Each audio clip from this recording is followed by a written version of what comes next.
Race the Sun is an endless runner arcade game from Flipfly. I've played very few endless runners, but they don't typically resonate with me that much. Race the Sun, on the other hand, kinda got me hooked. It really just works with me.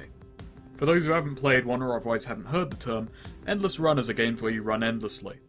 Well, not always, some have levels and goals you have to beat, but essentially you're always moving forward and it's your goal to stay on course and not crash. It's a very simple game concept. Race the Sun has no goals aside from getting a high score, and despite the fact I don't often care about that, it still kept my interest. I believe it's because this game is designed perfectly fit for purpose.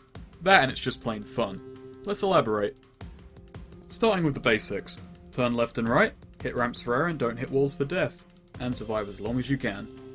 When you first start the game, there's a short level up system in place that operates as a sort of tutorial and a way to unlock 2 extra pick-upables in the form of one-use jumps and shields, various ship upgrades and some aesthetic customization. You level up by completing challenges, of which you're given 3 at a time of varying difficulty and payout. Some introduce you to gameplay mechanics while others act as gimmick runs to give you a unique challenge. The relative challenge of these range from trivial, such as intentionally crashing a few times, to downright fucking sadistic, such as only turning in one direction for several levels, which is way harder than it sounds. Also asking you to beat a level in Apocalypse, which we'll get back to later. This leveling system does a good job of drip feeding the few extra gameplay mechanics and acclimatizing you with them. Unlocking everything takes about 2 to 3 hours, and the game's still fun way beyond that. I also love the snarky messages you get when unlocking shit. The game's judgmental, and I appreciate that. It wants you to play purist, and it lets you fucking know it. More games should do that. One thing that could be changed though is that once you hit the level cap of 25, the challenges go away. I understand they only had the purpose of leveling, but I think they could still work after the level cap is reached. Perhaps paying out bonus points at the end of a run if you beat them. Instead of being random like the ones you get during leveling up, make everyone get the same challenges and make them repeatable, swapping them out daily. They give a greater incentive to play in odd ways and have a bit of fun with the game. Plus, by removing randomization, they still work with the leaderboards, which are reset daily, adding to the replay value somewhat and giving a constant sense of competition. As for the game's difficulty, well, your ship is fragile. Crashing into anything head-on ends your run, and a moment of carelessness or one bad slip is all it takes. Difficulty escalates from nice and easy up to holy fuck the universe wants me dead in about 5 minutes. The game has regions, each region taking about a minute or so to clear, and obviously each region trumps the last in difficulty, throwing more obstacles and gimmicks in your path such as UFOs and blinding missiles. Alongside that, the world rearranges every once in a while, so memorization will only help so much. But every region will always have the same obstacles and gimmicks, just in new configurations. This does mean that some days are more generous than others, however. My runs seem to average about 5 minutes, and I can make it up to 10 if I'm really bloody lucky. In over 100 runs, I don't think I've seen beyond region 10. Plus, between regions, the game allows you a second to catch your breath, and a bird comes in to drop some points in a random pickup.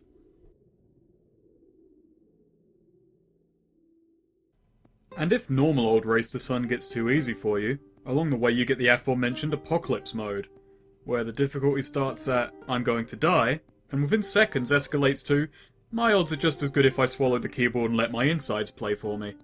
The universe is fucking exploding and it's your job to dodge it.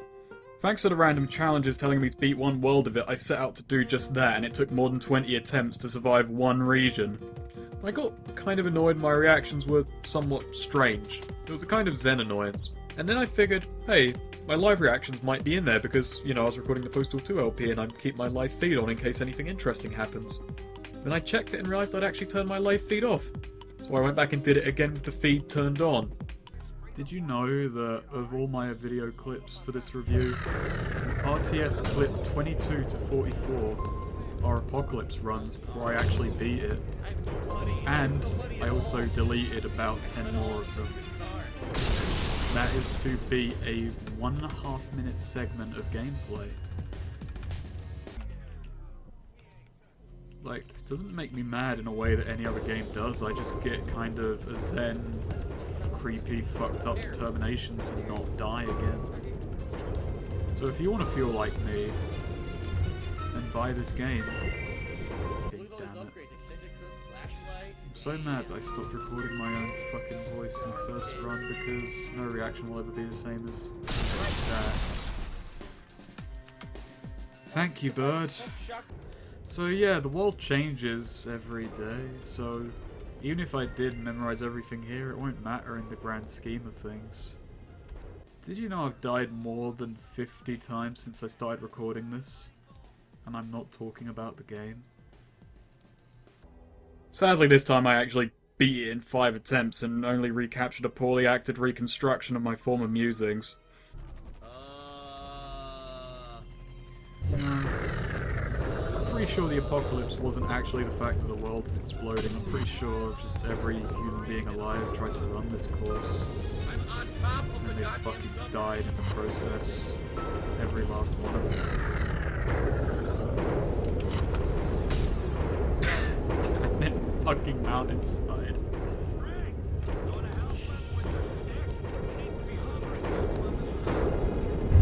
Okay, how the living shit am I alive? I should be dead. Yeah, this is kind of like the cheap way to do it, but there is no way for me to not die by not jumping. I did it. One region, no warps, twice in one day. I'm about ready to kill myself. Oh yeah, he fucks me. Yeah. I'm never going to be able to replicate my first genuine reaction to that.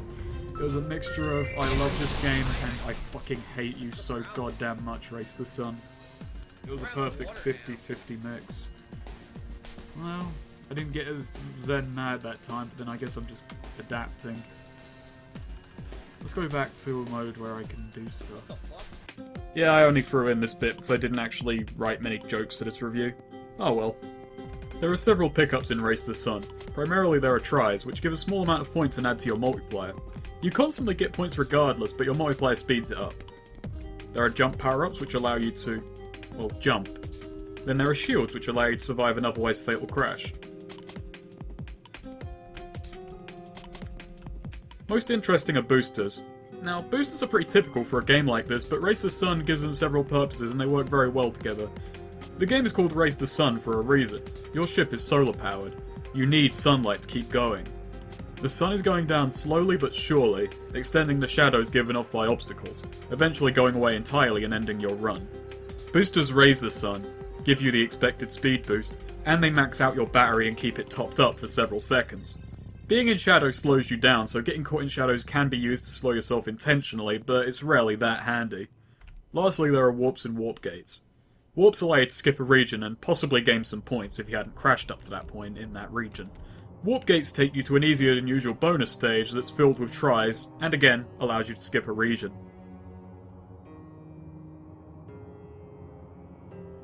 Now so far this has mostly just been description. Now I'm going to explain why I think this all works so well, and what makes it fun. All the mechanics, the core gameplay, the ship upgrades, the randomized region layouts, and the pickups all come together to give a perfect sense of risk and reward. Alongside that, the game creates a sense of speed and exhilaration that's rarely captured so well. All of your decision making needs to be split second, yet the game never feels unfair for it.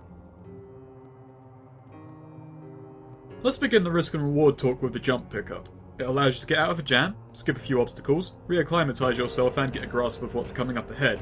Some obstacles are still tall enough to kill you, but for the most part you're safe. You can also catch some sunlight if time's running low, but now you can't pick up tries. Boosters, jumps and shields, however, can still be picked up even at a great height, so the game now has choice to it. You're giving up points for the purpose of making things easier or for buying more time.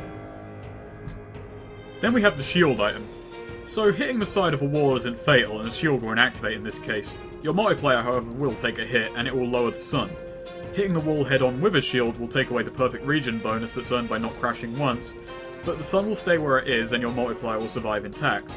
Plus the shield resets you up in the air at a very decent speed, so it acts as a slower and more rigid jump. Now say you're going for points and you're barreling at a wall at hundreds of miles an hour. Do you risk getting clear of the wall, maybe taking a hit to your multiplier in the process? Or do you decide to head straight into it, giving up a possible later use of that shield to keep yourself going right now? Bear in mind you probably have less than 3 seconds to make that call. And this isn't even mentioning using warps to get out of tricky spots at the cost of points. Last example of this, the most basic pickup, tries. As mentioned earlier, you're always earning points. All tries do is speed up the process. This means a player can play defensively, only going for easy tries and focusing on boosters and avoiding obstacles, and still build up the same score as someone who goes for more multipliers but gets destroyed sooner. Race the Sun, even with its very simple framework, allows you to develop your own playstyle, each with its own pros and cons. Also mentioned earlier was how this game gives a great sense of speed. Very few games seem to be able to pull off going at incredible speed while still maintaining a good sense of control, and I love it when a game pulls it off, and Race the Sun does it flawlessly. Pulling off runs through tight corridors and dodging tons of obstacles in quick succession is doable and endlessly satisfying. Plus, what with the fragility of your ship, this game has a tension to it that few games can pull off with or without a story behind it. Knowing that one slip or one movement a second too late ends your whole run. This is one of the first games in a long while to give me something of an adrenaline surge when in a sticky spot. Due to the fact that outside of boosters you don't moderate your own speed, all of your attention is on going left and right, and this brings me to exploration. While this is limited, it is noteworthy. Despite how the world shifts on occasion, it's very interesting working out good routes through your world while it's there, trying to find extra points in boosters to make use of. But memorization does work even in the long term. Due to the fact that each region has the same obstacles but just in different configurations, you can recognise familiar obstacles and landmarks and make use of them. So obstacles always tend to have pickups in the same configuration within them, so figuring out how to navigate obstacles has a very good payout. Lastly, before I move on from gameplay, there is a level editor present. I can't talk about how good it is, unfortunately, as I haven't toyed much with it. Level editors don't interest me as much as they used to, but player worlds are supported and it's there for people who enjoy this stuff. Let's move on to the graphics, because, you know, they've been on screen for a while now, and I rarely mention graphics in any great depth in my reviews. The minimalistic vibe is both very nice to look at and it works perfectly with the gameplay, avoids clutter, and it means I can always gauge just where my ship is headed, which is vital in a game like this. Alongside that, the simplicity and abstract nature of it gives the game some imagination, and it allows the scenery to go from the mundane, like dodging small hills, right to the video gamey, such as the perfectly formed corridors, and then right to the fantastical, with spaceships and UFOs, and none of it clashes. I can totally imagine that I'm flying my spaceship through a desert trying to escape a dying world or some shit. Hell, even more so in the case of bloody apocalypse mode. And this also brings me to the sky. The grey landscape, which can be edited in player worlds I might add, goes perfectly with the sky. It allows me to track all necessary information. You don't have a time you need to draw your eye to and away from your ship to see how long until the sun goes down.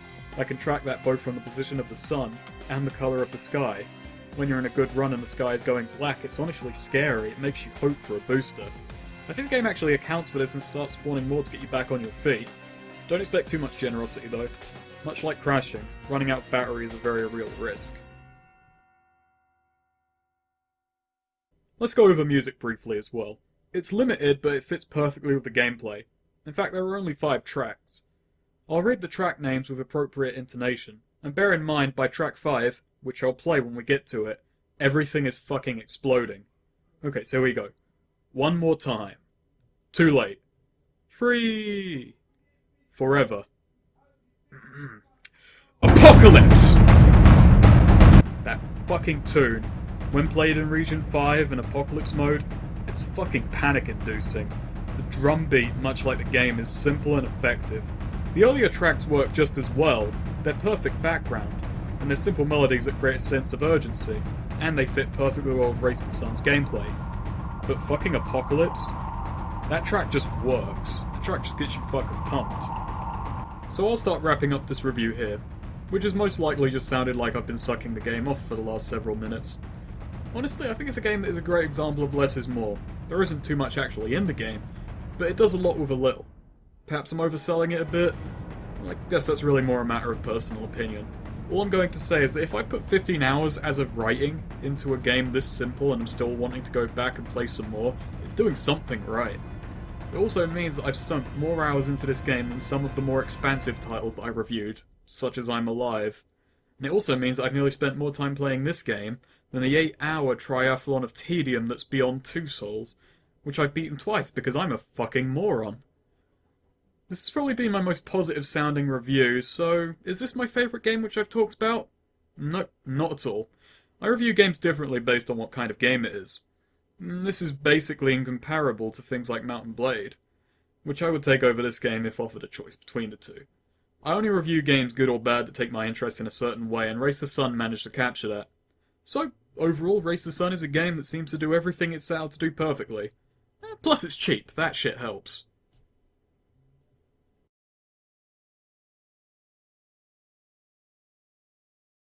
God no. God fucking no.